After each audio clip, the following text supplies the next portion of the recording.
Satu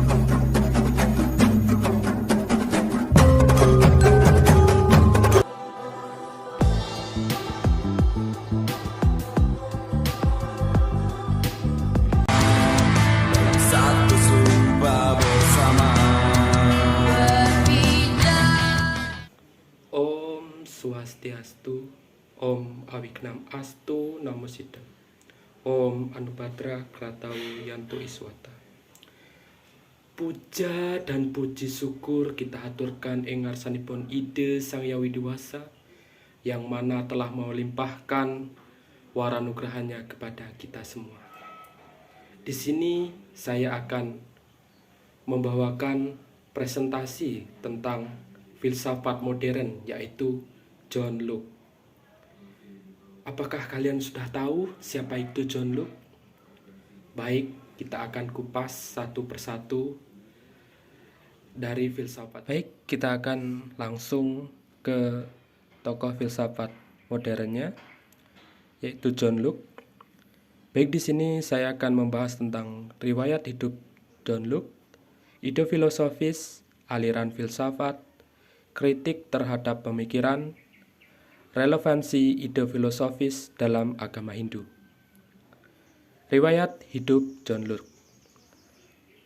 John Locke lahir di Warrington pada tahun 1632. Ayahnya sangat mendukung pemerintahan parlemen. John Locke dan keluarganya pernah diasingkan dan bekerja sebagai pegawai negeri. Lalu John Locke menekuni filsafat alam dan medis. Setelah itu, John Locke mulai hidup di desa pada tahun 1691 dan meninggal pada tahun 1704.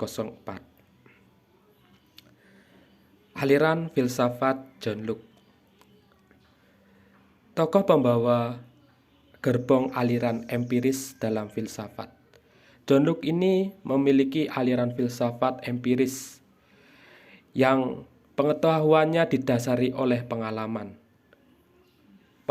manusia sendiri, seperti halnya kita berpengalaman di bidang seni atau seni otomotif dan lain sebagainya. Pengalaman di sini bukan hanya setahun 2 tahun, tetapi John Locke ini sudah bertahun-tahun berpengalaman sebagai seorang filsafat. Lalu yang selanjutnya adalah ide filosofis. Ide filosofis dari John Locke yang pertama adalah tabula rasa. Sebelum manusia mengalami sesuatu, pikiran seperti kertas putih atau kertas kosong. Sebelum manusia itu belum tahu apa-apa, manusia itu diibaratkan seperti kertas putih. Ketika dia sudah mulai melakukan perjalanan hidupnya, sudah menghiasi hidupnya dengan ilmu pengetahuan dan lain sebagainya, maka kertas itu akan mulai berwarna. Dan selanjutnya seorang itu akan mendapatkan ilmu dan juga pengalaman yang sangat banyak. Yang kedua adalah proses memperoleh pengetahuan.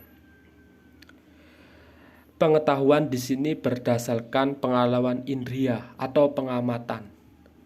Jika kita tidak mengamati seseorang bekerja atau mengamati seseorang dalam menjalankan suatu pekerjaan atau suatu tindakan, kita tidak akan tahu bahwa orang itu berpengalaman atau tidak, orang itu punya ilmu atau tidak.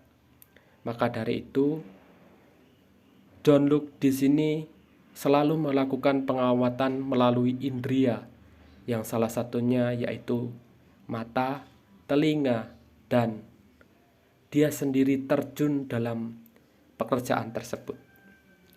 Yang ketiga, politik. Keadaan asali manusia adalah hidup rukun dan kontrak sosial sebagai jaminan kedamaian. Di sini John Locke selalu memiliki kontak sosial dengan sesama atau lingkungan untuk menggapai suatu kedamaian yang didambakan oleh manusia. Kita harus memiliki kontrak sosial dengan rekan-rekan semuanya. Baik, di sini saya akan melanjutkan kritik terhadap pemikiran. Di sini John Locke dikritik oleh Descartes.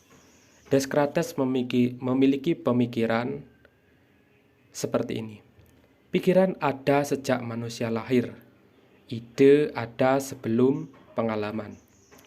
Lalu John Locke memberi tanggapan terhadap kritik Descartes tersebut. Kritiknya adalah demikian.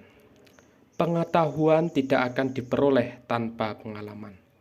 Maksudnya adalah ketika kita memiliki pengetahuan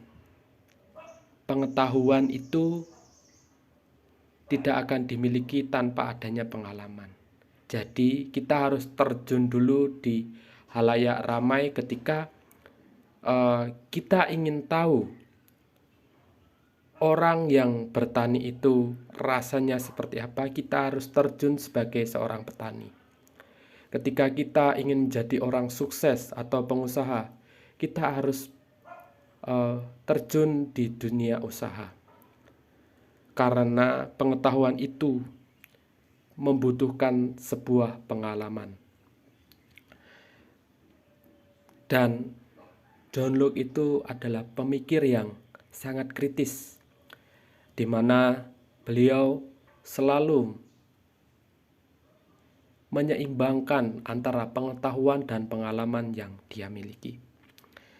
Yang kedua, John Locke ini dikritik oleh Thomas Hobbes. Kritiknya demikian.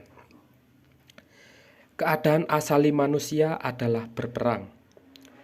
Kontrak sosial sebagai penunda perang.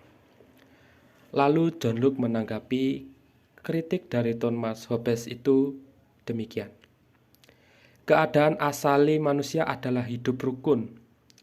Kontrak sosial untuk penguat perdamaian.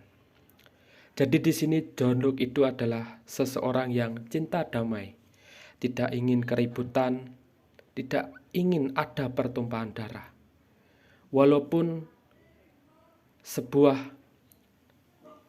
peperangan atau bagaimanapun, John Locke ini selalu mengusahakan untuk hidup rukun tanpa adanya perpecahan ataupun tanpa adanya pertumpahan darah. Selanjutnya, ide relevansi filosofis dalam agama Hindu.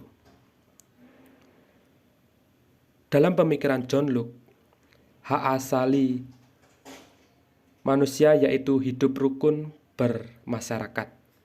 Dalam masyarakat Bali disebut dengan menyame braya. Dalam agama Hindu disebut Tatwam Asi. Lalu yang kedua adalah memiliki hubungan baik kepada seseorang di dunia. Di Indonesia dikenal dengan Bhinneka Tunggal Ika, Tanhana Dharma Mangrawa. Dalam agama Hindu tercantum dalam Trihita Karana. Baik, demikian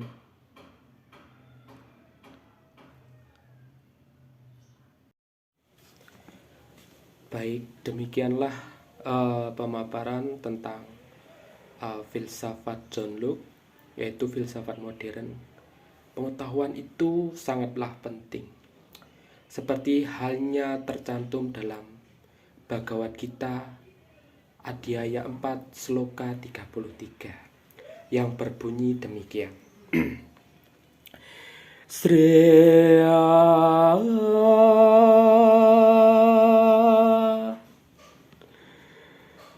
Dravya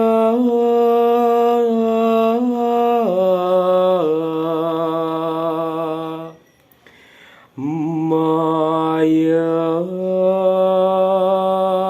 yatna Znana yatna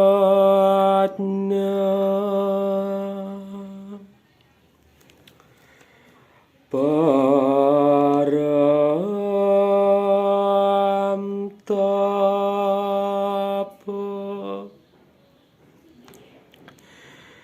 sarvam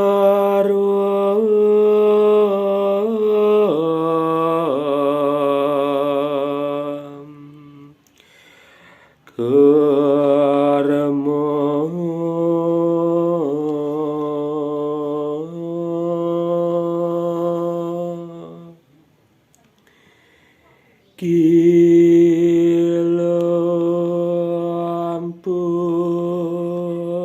kilampurta Jnane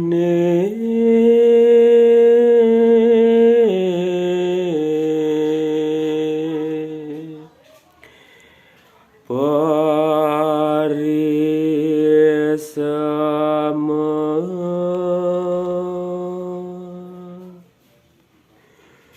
Pyate,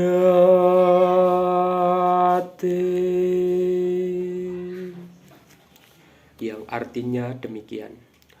Persembahan berupa ilmu pengetahuan, wahai Arjuna, lebih mulia daripada persembahan materi. Dalam keseluruhannya, semua kerja ini akan mendapatkan apa yang ia inginkan, wahai Partha. Demikian yang saya sampaikan tentang filsafat Jondok ini. Mohon maaf jika ada kekurangan dan kekeliruan dalam penyampaian yang saya aturkan ini. Saya akhiri dengan Puja Paramasanti. Om Santi Santi Santi Om. Dalam satu sumpah bersama.